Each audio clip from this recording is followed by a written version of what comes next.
ராவண மனசு நேயர்களுக்கு வணக்கம். இந்த எபிசோட்ல நாம துலா ராசிக்கு வர இருக்கிற குரு பெயர்ச்சி என்னென்ன மாதிரியான பலன்களை கொடுக்க இருக்குது அப்படிங்கிறத பார்க்க போறோம். மே 14ஆம் தேதி அன்னைக்கு மாறக்கூடிய இந்த குரு பகவானோட இந்த பெயர்ச்சியானது அடுத்த ஒரு வருஷம் உங்களுக்கு இருக்க போகுதுங்க. ஸோ துலா ராசிக்கு இந்த குரு பகவான் யாரு அப்படின்னு பார்த்தீங்கன்னா, உங்களோட 3ஆம் இடம். அதாவது வெற்றி, வீரிய, தைரிய, பராக்கிரமஸ்தானத்துக்கான அதிபதியாகிய குரு பகவான். அதே மாதிரி உங்களோட 6ஆம் இடமான எதிரி, நோய், கடன் இந்த இது இடத்துக்கு அதிபதியான குரு பகவான் இத்தனை நாள் உங்களோட 8ஆம் இடம். 8ஆம் இடங்கிறது திடீர் அதிர்ஷ்டம், தீராத பிரச்சனை, தீராத நோய், தீராத கடன், வம்பு, வழக்கு, கேஸ் இந்த இடத்துல இருந்தாருங்க. அங்கேருந்து குரு பகவான் இப்போதான் 9ஆம் இடமான பாக்கியஸ்தானம். பாக்கியஸ்தானம் அப்படிங்கிறது தந்தை ஸ்தானம். உங்களுக்கு கிடைக்கக்கூடிய நல்ல விஷயங்கள், இந்த விஷயத்தை பற்றி பிரயாணங்கள், அப்புறம் வந்து உங்களுக்கு இஷ்ட தெய்வ கோயிலுக்கு போகிறது, இந்த மாதிரியான இடங்களை பற்றி பேசக்கூடிய இடத்துல போய் அமர போகிறாருங்க. அங்கேருந்து உங்களோட லக்னத்தை பார்க்க போகிறாரு, உங்களோட 3ஆம் இடத்தை பார்க்க போகிறாரு, உங்களோட 5ஆம் இடத்தை பார்க்க போகிறாருங்க. இந்த குரு பயிற்சியானது உங்களுக்கு என்ன மாதிரியான பலன்களை கொடுக்க போகுது இதான் பார்க்க பாருங்க. துளாராசியை பொறுத்த வரைக்கும் பார்த்தீங்கன்னா, நீதி, நேர்மை, நியாயம்னு வாழக்கூடியவங்க. நீ எனக்கு 100% லவ் கொடுத்தேன்னா நானும் உனக்கு 100% லவ் கொடுப்பேன். நீ எனக்கு 100% பிரச்சனையை கொடுத்தேன்னா நானும் உனக்கு 100% பிரச்சனையை கொடுப்பேன் அப்படிங்கிறதுக்கான சொந்தக்காரர்கள் இந்த துளாராசிக்காரர்கள் ரொம்ப பர்ஃபெக்ஷனிஸ்ட்டுங்க. வேலையில் வந்து பார்த்தீங்கன்னா உசுரை கொடுத்து வேலை பார்ப்பாங்க. தான் செய்கிற வேலை சுத்தமாக இருக்கணும், க்ளீனாக இருக்கணும், நீட்டாக இருக்கணுங்கிறது மட்டும் இல்லாமல் தன்னை சுற்றி இருக்கிறவங்க எல்லாருமே ஒழுங்காக வேலை பார்க்கணும். யார் தப்பு செஞ்சாலும் அதை மூஞ்சிக்கு மூஞ்சி தட்டி கேட்கக்கூடியவர்கள் வந்து துளாராசிக்காரர்கள். இந்த மாதிரியான துளாராசிக்காரர்களுக்கு 3, 6 கூடியவர் குரு பகவான். குரு பகவான் வந்து ஜென்ரலாக வந்து ஒரு இயற்கை சுபர் அப்படின்னு சொன்னீங்கன்னா கூட உங்கள் ராசிக்கு குரு பகவான் அப்படிங்கிறவர் பாவிங்க. 3ஆம் இடம் 6ஆம் இட சொந்தக்காரர். அவர் வந்து பார்த்தீங்கன்னா 8ஆம் இடத்துல இத்தனை நாள் இருந்தது. 8ஆம் இடம்ங்கிற இடத்த பற்றி நம்ம பேசுகிறோங்க. இந்த இடத்துல குரு பகவான் உங்களோட எந்தெந்த இடங்கள்லாம் பார்த்தீங்கன்னா உங்களோட 12ஆம் இடத்தை பார்த்துக்கிட்டு இருந்தாருங்க. 12ஆம் இடங்கள் விரயஸ்தானம், தூக்கஸ்தானம், அலைச்சல் அந்த இடத்த பார்த்துக்கிட்டு இருந்தாருங்க. அங்கேருந்து உங்களோட 2ஆம் இடம் தானே குடும்ப வாக்குஸ்தானத்தை பார்த்துக்கிட்டு இருந்தாரு. உங்கள் 4ஆம் இடம்னா வீடு, வண்டி, வாகனம் இந்த இடத்த பார்த்துக்கிட்டு இருந்தாருங்க. இப்போ 3ஆம் அதிபதி 8ஆம் இடத்துல போய் மறையும் போது என்ன ஆகும்னா, உங்கள் முயற்சிகள் தடைங்க. ஒரு சின்ன பயம் வந்திருக்கும். எதை எடுத்தீங்கனாலும் போராட்டம், எதையுமே ஜெயிக்க முடியல, எதாக இருந்தாலும் தோல்வி தோல்வி தோல்விங்கிற ஒரு சுச்சுவேஷனில் நீங்கள் இருந்திருப்பீங்க. இளைய சகோதரத்தோட பிரச்சனைகள் அதிகமாக இருந்திருக்கலாம். அதே 6ஆம் அதிபதி 8ஆம் இடத்துல போகும்போது நிறைய பேருக்கு வந்து கடன் அழிஞ்சிருக்குங்க. அதே மாதிரி எதிரிகள் எல்லாம் தெரிச்சு ஓடி இருப்பாங்க. எதிரிகள் எல்லாம் மறைமுக எதிரிகள் உருவாகி இருக்கலாம். ஆனால் நேர்முக எதிரிகள் நிறைய பேர் தெரிச்சு ஓடி இருக்கலாம். நிறைய பேருக்கு புது கடன் வந்து உருவாகி இருக்கிறதுக்கு வாய்ப்பு உண்டு. பழைய கடன்கள்லாம் அடைஞ்சிருக்கலாம். அதே மாதிரி நீங்கள் தங்க நகைகளை உங்ககிட்ட இருந்த தங்க நகைகளை நீங்கள் வந்து அடமானம் வச்சிருக்கலாம். அது தீராத கடனாகவும் மாறி இருக்கலாம். இதெல்லாம் வந்து உங்களுக்கு நடந்துட்டு இருக்குங்க. அதே மாதிரி ஏதாவது ஒரு நோய் பிரச்சனை இருந்திருக்கலாம். அதுக்காக ட்ரீட்மெண்ட் பெற்றிருக்கலாம். 8ஆம் இடம்ங்கிறது வந்து ஆப்ரேஷனை பற்றி பேசக்கூடிய இடம்ங்க. தீராத பிரச்சனையை கூட நார்மலாக இருந்த ஒரு பிரச்சனை வந்து தீராத பிரச்சனையாக உங்களுக்கு கன்வெர்ட் ஆகிருக்கலாம். அது மூலிமா உங்களுக்கு 12ஆம் இடத்தை பார்த்ததுனால விரயம் அதிகமாகிருக்கலாம். 6ஆம் அதிபதி அஷ்டமஸ்தானத்திலிருந்து 12ஆம் இடத்தை பார்த்ததுனால விரயம் அதிகமாக இருக்கலாம். அதே மாதிரி தன குடும்ப வாக்குஸ்தானத்தில் வந்து பார்வை விழுந்ததுனால அந்த இடங்களில் வந்து தடைகள் நிறைய பேருக்கு வந்திருக்கலாம். நிறைய பேருக்கு வருமானமும் அதிகரிச்சிருக்கலாம். அதே மாதிரி உங்களுக்கு 4ஆம் இடத்தை பார்த்ததுனால வீடு, வண்டி, வாகனம் இந்த மாதிரி குரு பார்வைக்கு வந்து ஒரு விசேஷம் உண்டுங்க. உங்களோட 12ஆம் இடத்தை பார்த்தா விரயத்தை அதிகப்படுத்தி கொடுத்துருப்பாரு. 2ஆம் இடத்தை பார்க்கும்போது தன குடும்ப வாக்குஸ்தானத்தை ஒரு சில பேருக்கு தனத்தை கொடுத்தா வாக்கில் பிரச்சனை கொடுத்தா, வாக்கு நல்லா வச்சுனா தனத்தில் பிரச்சனை கொடுத்துருப்பாரு. அதே மாதிரி உங்களுக்கு 4ஆம் இடத்தை பார்க்கும்போது வண்டி, வீடு, வாகனம் நிறைய பேர் வந்து அம்மாவுக்கு கூட இல்லாமல் இருந்ததுன்னா அதெல்லாம் வந்து குரு பகவான் தன்னோட 9ஆம் பார்வையாக க்யூர் பண்ணியிருந்திருக்கலாம். அதே மாதிரி வீடு சம்மந்தப்பட்ட பிரச்சனைகள் இருந்தால் நிறைய பேருக்கு சால்வ் ஆகிருக்கலாம். இதெல்லாம் குருவோட தனிப்பட்ட விஷயங்கள். நிறைய பேர் வீடு வாங்கியிருக்கலாம். கடன் வாங்கி ஒரு தீரா கடனாக அந்த கடன் மாற்றி நீங்கள் வீடு வாங்கியிருக்கலாம். நகைகளை அடகு வைத்து இடம் வாங்கியிருக்கலாம். இந்த மாதிரியான விஷயங்கள் எல்லாமே லாஸ்ட் குரு பயிற்சியில் உங்களுக்கு நடந்திருக்கும். இப்போ இந்த குரு பகவான் உங்களோட 9ஆம் இடம் பாக்கியஸ்தானத்துக்கு போகிறாருங்க. பாக்கியஸ்தானத்துக்கு 3ஆம் அதிபதி 6ஆம் அதிபதி போகலாமா அப்படின்னு கேட்டிங்கன்னா, 3ஆம் அதிபதி பாக்கியஸ்தானத்துக்கு போகும்போது உங்களுடைய முயற்சிகள் வெற்றி அடையுங்க. தைரியம் கூடும். இளைய சகோதரத்தில் உங்களுக்கு இருந்த ரிலேஷன்ஷிப் நல்லா மாறுறதுக்கான வாய்ப்புகள் உண்டு. இளைய சகோதரம் உங்களுக்கு உதவுவார்கள். இதெல்லாம் வந்து 3ஆம் இடத்தோட பெரிய ப்ளஸ். ஏதாவது போட்டித் தேர்வுகள் இருந்தால் அதெல்லாம் வெற்றி பெறதுக்கான வாய்ப்பு வந்து 3ஆம் இடத்தோட ப்ளஸ். அதே மாதிரி 6ஆம் அதிபதி வந்து 9ஆம் இடத்துக்கு போகும்போது 6ஆம் இடம்ங்கிறது எதிரி, நோய், கடன் சம்மந்தப்பட்ட விஷயங்க. அப்போ 9ஆம் இடம் போகும்போது உங்களுடைய கடன் உங்களுக்கு பாக்கியமாக மாறும். நீங்கள் வாங்கக்கூடிய கடன் வந்து உங்களுக்கு நல்ல விஷயத்துக்காக கடன் வாங்குறதுக்கான வாய்ப்புகள் உருவாகும். அதே மாதிரி உங்களோட நேர்முக எதிரிகள்லாம் அழிவாங்க. எதிரிகள் உங்களுக்கு நல்ல விதமா மாறுவாங்க. நல்லது செய்யக்கூடிய இதா மாறுறதுக்கான வாய்ப்புகள் உண்டு.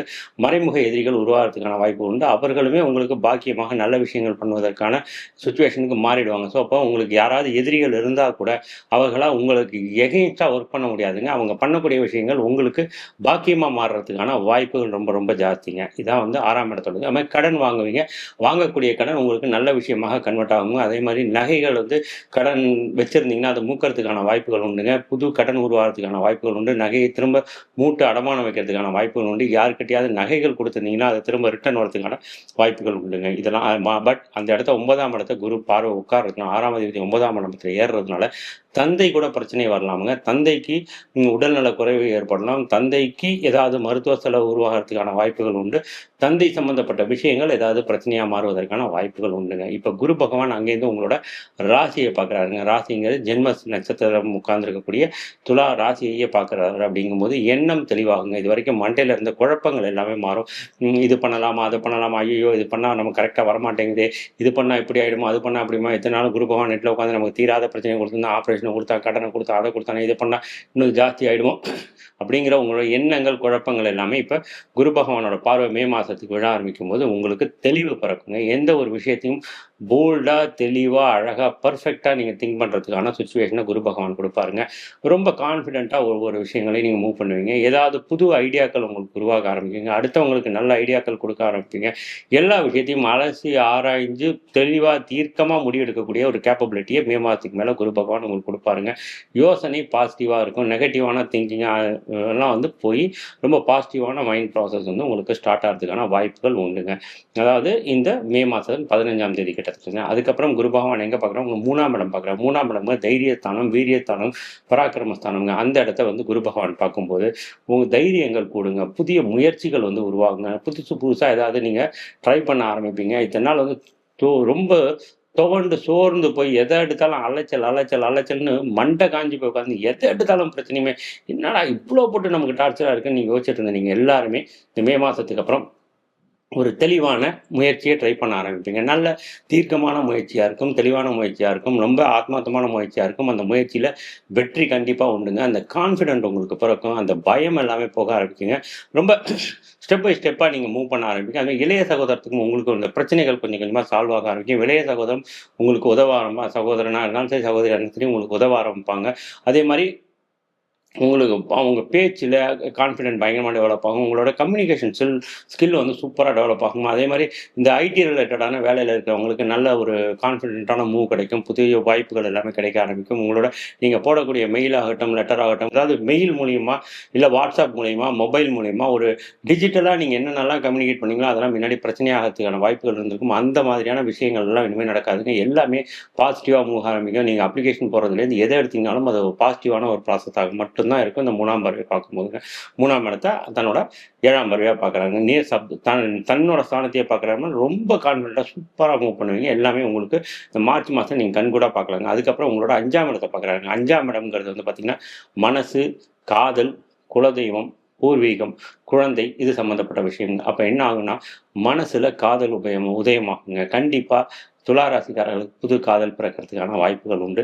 அதே மாரி நீங்க யாரோடையாவது காதலிச்சுட்டு இருக்கவங்களோட மனஸ்தாபம் இருந்துச்சு, பிரச்சனைகள் இருந்துச்சுன்னா, அது வந்து கொஞ்சம் பேசி ஆர்க்யூ பண்ணி நார்மலாகி நார்மல் லைஃப் ஸ்டைலுக்கு கன்வெர்ட் ஆகுறதுக்கான வாய்ப்புகள் ரொம்ப ரொம்ப ஜாஸ்திங்க. அதே மாரி க இது குழந்தைகளோட ஏதாவது பிரச்சனைகள் இருக்கு, வாக்குவாதம் இருக்கு, குழந்தைகளோட பேசாம இருக்கிறீங்க, குழந்தைகள விட்டு பிரிஞ்சு இருக்கிறீங்க, குழந்தைங்க வந்து ஒழுங்கா மார்க் வாங்கல, பசங்களுக்கு வந்து ஏதாவது லவ் பண்ணிட்டு இருக்காங்க, அது உங்களுக்கு பிடிக்காம இருக்கு. அதெல்லாம் வந்து டோட்டலாக மாறுங்க. ஒரு நல்ல கண்கூட அத வந்து பார்ப்பீங்க. உங்களோட இப்ப உங்களுக்கு கெட்ட பேர் வாங்கி குடுக்குற மாரியான சிச்சுவேஷன் இந்த குழந்தைகள் எல்லாம் மாறி, உங்களுக்கு ஏத்த மாரி நல்ல பேர் குடுக்கக்கூடிய சிச்சுவேஷனுக்கு எல்லாருமே மாறுவாங்க. நெறைய மார்க் வாங்க ஆரம்பிப்பாங்க. இன்னாரோட புள்ள அப்படின்னு அவங்க வந்து வெளியில சொல்லிக்கிறதுக்கு, உங்களுக்குமே என் புள்ள அப்படின்னு சொல்றதுக்கு வந்து பெருமையான ஒரு சிச்சுவேஷன குழந்தைகள்லாம் உருவாக்குவாங்க. அதே மாரி குழந்தையே இல்லாம இருந்தவங்களுக்கு 6ஆம் அதிபதி போய் 9ல உட்கார்ந்தா ட்ரீட்மெண்ட் பண்ணி குழந்தை பெறுவதற்கான வாய்ப்புகள் ரொம்ப ரொம்ப ஜாஸ்திங்க. துலா ராசிக்காரர் யாராவது குழந்தை இல்லன்னு ஏங்கிட்டு இருந்தீங்கன்னா, இப்ப ட்ரீட்மெண்ட் பண்ண ஆரம்பிச்சீங்கன்னா, உங்களுக்கு குழந்தை பிறக்கறதுக்கான வாய்ப்புகள் ஜாஸ்தி. என்னன்னா 6ஆம் இடத்துல சனியும் போய் உட்கார்றதுனால, எதிரிகள் தெரிச்சு ஓடுவாங்க. கடன் வந்து உங்களுக்கு பழைய கடன்கள்லாம் அடைஞ்சு புதிய கடன்கள் உருவாகும். முயற்சி ஸ்தானத்தை வந்து குரு பார்க்கறதுனால நீங்க பண்ணக்கூடிய முயற்சிகள் வந்து 100% வந்து வெற்றி பெறுங்க. அதே மாரி 3ஆம் இடத்த குரு பார்க்கறதுனால ஷார்ட் டிஸ்டன்ஸ் டிராவல் நெறையா இருக்குங்க. நீங்க உள்ளுக்குள்ள லோக்கலா இருக்கலாம், வெளியூரா இருக்கலாம், வெளி மாநிலமா இருக்கலாம், வெளிநாடா இருக்கலாம். அடிக்கடி டிராவல் பண்றதுக்கான வாய்ப்புகள் நெறையாவே இருக்குங்க. பாஸ்போர்ட்ட ரெடி பண்ணி வச்சுக்கோங்க. துளாராசிக்காரங்க பாஸ்போர்ட் ஃபில் ஆகுற வரைக்கும் கண்டிப்பா உங்களுக்கு இந்த குரு பயிற்சியில நெறையா டிராவல்ஸ் இருக்கிறதுக்கான வாய்ப்பு உண்டு. அடிக்கடி டிராவல் பண்ணிட்டே இருப்பீங்க. கன்ஃபார்மா இத நீங்க கண்கூடாக பார்க்கலாம். அதே மாரி ஆ கொ கொ குழந்தை சம்மந்தப்பட்ட ட்ரீட்மெண்ட் ஏதாவது பண்ணீங்கன்னா, கண்டிப்பா குழந்தை பிறக்கறதுக்கான வாய்ப்புகள் உண்டு.